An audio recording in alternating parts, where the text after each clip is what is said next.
سوات میں احتجاج، یہ 2010 نہیں ہے، ہم اپنا شہر اپنا وطن نہیں چھوڑیں گے۔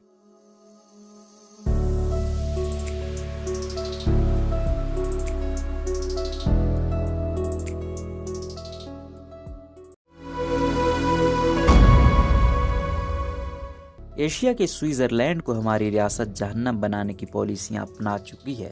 ہم ریاست سے کہتے ہیں کہ ہمارے پاس شناختی کارڈ ہے، ہم آئین مانتے ہیں، قانون مانتے ہیں، پاکستان مانتے ہیں، ہمارا مطالبہ یہ ہے کہ پاکستان ہم کو مانے۔ سوات کے علاقے مینگورہ میں پورا دن لوگوں کو جمع غفیر موجود رہا ہے اور یہاں لوگ حالیہ کچھ عرصے کے دوران دہشت گردی کے بڑھتے ہوئے واقعات کے خلاف سراپا احتجاج ہیں۔ ایک عام شہری نے BBC کے نامہ نگار عمر دراز رنگیانہ سے بات کی تو ان کے جذبات عیاں تھے۔ انہوں نے اپنی بات جاری رکھتے ہوئے کہا کہ آئین میں جو حقوق لاہور کے لیے ہیں، راولپنڈی کے لیے ہیں، جو جرنیل کے لیے ہیں، جو سپریم کورٹ کے چیف جسٹس کے لیے ہیں، وہ سوات کے ہر شہری کے لیے ہیں، اور ایسے ہی تاثرات ان جیسے دیگر عام شہریوں کے بھی تھے۔ امن کے قیام کا مطالبہ کرنے والے پلے کارڈ اٹھائے ایک طالب علم نے BBC سے بات کرتے ہوئے کہا کہ ہم سب امن کے لیے یہاں اکٹھے ہوئے ہیں، یہ 2010 نہیں ہے کہ آپ کو دیکھ کر ہم بھاگ جائیں گے۔ ہم سب کو واضح طور پر بتا رہے ہیں کہ ہم اپنا شہر، اپنا ملک، اپنی مٹی نہیں چھوڑیں گے۔ خیال رہے کہ چند روز قبل سوات کے علاقے چار باغ میں ایک سکول وین پر حملہ ہوا تھا، جس کے باعث وین کا ڈرائیور جاں بحق اور 2 بچے زخمی ہوئے تھے۔ اس سے پہلے مینگورہ بائی پاس پر 2 افراد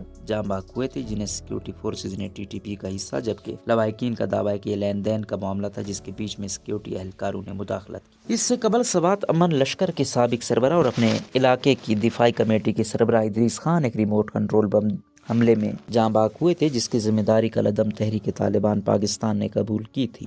مینگورہ میں ہونے والے احتجاج میں سیاسی و سماجی کارکنان بھی موجود تھے جو یہاں موجود افراد سے خطاب کر رہے تھے۔ پشتون تحفظ موومنٹ کے سربراہ منظور پشتین اس موقع پر سٹیج سے BBC سے بات کرتے ہوئے اپنا موقف دہراتے ہوئے کہا کہ گزشتہ 20 سالوں سے جو ظلم، جبر اور بربریت جاری ہے، یہاں پہلے بدامنی پیدا کی جاتی ہے اور پھر سیکیورٹی کے نام پر ظلم و جبر ہو رہا ہے۔ انہوں نے کہا کہ یہ سب ان واقعات سے جڑا ہوا ہے اور یہ دہشت گردی کی نئی لہر جو یہاں پر شروع کر دی گئی ہے، یہ ہمارے ذہنوں میں ڈالری جنگ کے علاوہ کچھ نہیں ہے، اور ہمیں بہت زیادہ افسوس ہے کہ بچوں کو بھی نشانہ بنایا جاتا ہے جو انتہائی صفاقی۔ ہم اپنی سرزمین پر کسی بھی صورت یہ جنگیں اور دہشت گردی برداشت نہیں کر سکتے۔ مظاہرے میں موجود عام شہریوں نے BBC کو بتایا کہ سوات کی معیشت بیٹھ چکی ہے۔ کل کا واقعہ آپ لوگوں نے دیکھا ہے، بچے اسکول کے لیے نہیں جا سکتے، اس کو راستے میں ٹارگٹ کیا جاتا ہے۔ سویلین لوگوں پر اس وقت سخت خوف و دہشت بنی ہوئی ہے۔ ہمارے نامہ نگار کے مطابق اس مظاہرے میں جو چیز خاصی عیاں ہے وہ یہ کہ سن 2009 کے تجربے سے سبق سیکھنے کے بعد عام لوگ سامنے آئے ہیں اور وہ نہیں چاہتے کہ اس قسم کے واقعات دوبارہ سوات میں ہوں، جس کی وجہ سے ان کی معیشت کو نقصان پہنچے، سیاحت کو نقصان پہنچے، جس پر سوات زیادہ انحصار کرتا ہے۔ انہوں نے بتایا کہ اس لیے یہ لوگ اس دور کو واپس آتا نہیں دیکھنا چاہتے اور یہ مطالبہ کر رہے ہیں کہ حکومت اور ریاست انہیں سیکیورٹی فراہم کرے تاکہ اس طرح کے واقعات یہاں پر نہ ہوں۔ روزنامہ قدرت کی ویڈیو دیکھنے کے لیے ابھی YouTube چینل پر سبسکرائب کریں اور بیل آئیکن پر بھی کلک کریں۔